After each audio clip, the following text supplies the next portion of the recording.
భద్రాచలం వద్ద గోదావరి ప్రమాదకర స్థాయిలో ప్రవహిస్తోంది.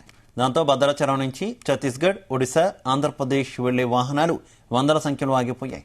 ముందు జాగ్రత్త చర్యలో భాగంగా లోతట్టు ప్రాంతాల ప్రజలను అధికారులు పునరావాస కేంద్రాలకు తరలించారు. ఇదే అంశంపై మా భద్రాద్రి కొత్తగూడెం జిల్లా కరెస్పాండెంట్ తిరుపతిరావు మరింత సమాచారాన్ని అందిస్తారు. భద్రాచలం వద్ద అయితే గోదావరి ప్రవాహం కొనసాగుతుందని చెప్పాలి. ఉదయం నుంచి కూడా నిలకడగా ఉన్నప్పటికీ కూడా రెండో ప్రమాద హెచ్చరిక అయితే జారీ చేసినటువంటి ఆ రెండో ప్రమాద హెచ్చరిక కొనసాగుతున్న పరిస్థితి అయినప్పటికీ కూడా జిల్లా యంత్రాంగం కూడా అప్రమత్తమైందని చెప్పాలి. ఇక్కడ ఉన్నటువంటి రెండో ప్రమాద హెచ్చరిక కొనసాగుతున్నప్పుడు కూడా భద్రాచలం వద్ద గోదావరి ప్రవాహం దాదాపు 12,50,000 క్యూసెక్ల నీటిని అయితే దిగువ విడుదల చేసిన పరిస్థితి ఉంది.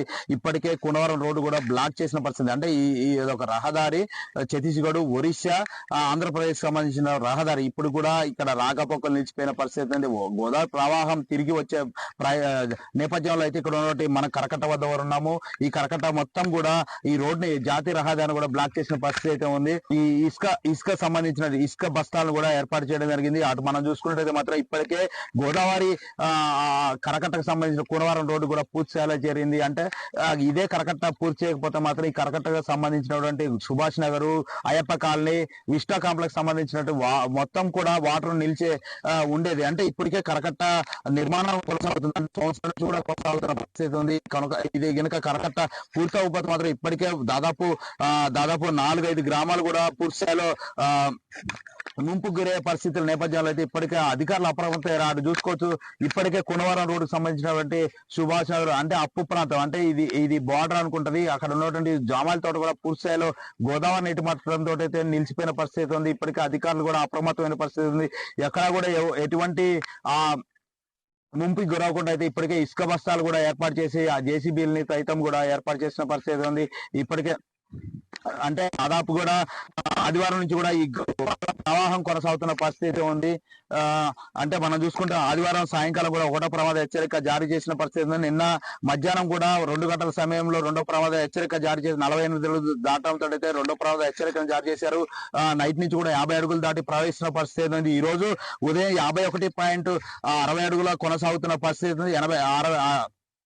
51.60 అడుగుల నేపథ్యంలో అయితే ఇప్పటికే జిల్లా యంత్రాంగం, జిల్లా కలెక్టర్ కూడా జీటీసీ పాటిల్ కూడా దిగువ ఉన్నటువంటి ప్రాంతాల్లో కూడా ఏదైతే ప్రజలను కూడా అప్రమత్తం చేసి పునరావాస కేంద్రాలకు తరలించిన పరిస్థితి ఉంది. ఈ రోజు వరకు కూడా కొనసాగుతుంది అనుకున్న నేపథ్యంలో అయితే గోదావరి నిలకడగా ప్రవహిస్తుంది. ఇప్పటికే 41 అడుగు ఏదైతే 51 అడుగుల వద్ద అయితే కొనసాగుతున్న పరిస్థితి ఉంది.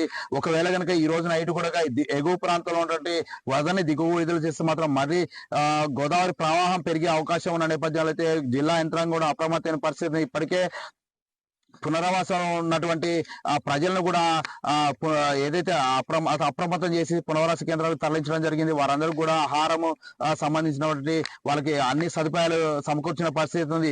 ఎక్కడ కూడా ఎటువంటి అవాంఛనీయ జరగకుండా అయితే నిన్న జిల్లా మంత్రి పుంగళేటి శ్రీనివాసరెడ్డి కూడా ఇక్కడ భద్రాచలంలో పర్యవేక్షణ గోదావరి ప్రవాహ ప్రాంతాన్ని కూడా పరిశీలించడం జరిగింది. తర్వాత జిల్లా యంత్రాంగంతో సమీక్ష సమావేశం నిర్వహించేసి ఎక్కడా కూడా ఆస్తి నష్టం కానీ ప్రాణ నష్టం కూడా జరగకుండా అయితే జాగ్రత్తలు చేపట్టడం అన్నట్టు అయితే ఇక్కడ ఎన్డీఆర్ బృందాలతో పాటు గజయితగాల సైతం కూడా ఏర్పాటు చేయడం జరిగింది. ఇక్కడ ఎటువంటి అవాంఛనీయం జరగకుండా అయితే జిల్లా యంత్రాంగం పూర్తి స్థాయిలో కూడా అప్రమత్తమైంది. ఎగువ ప్రాంతాల్లో ఉన్నటువంటి పెనిపాక, అశ్వపురం, మనుగురు తదితర ప్రాంతాల ముంపు ప్రాంత ప్రజలను కూడా అప్రమత్తం చేసి వాళ్ళకి పునరావాస కేంద్రాలకు తరలించి ముందస్తు చర్యలు అయితే చేపడుతున్న పరిస్థితి ఉంది. ఒకవేళ గోదావరి ప్రవాహం కొనసాగితే మాత్రం రేపు గ్రామాలు కూడా ఖాళీ చేసి పునరావాస కేంద్రాలు తరలించే విధంగా అయితే అధికారులు చేపడుతున్న పరిస్థితి ఉంది. ఇది కూడా పరిస్థితి. కెమెరా పర్సన్ మురళితో జీ తెలుగు న్యూస్, భద్రాద్రి కొత్తగూడెం జిల్లా నుంచి.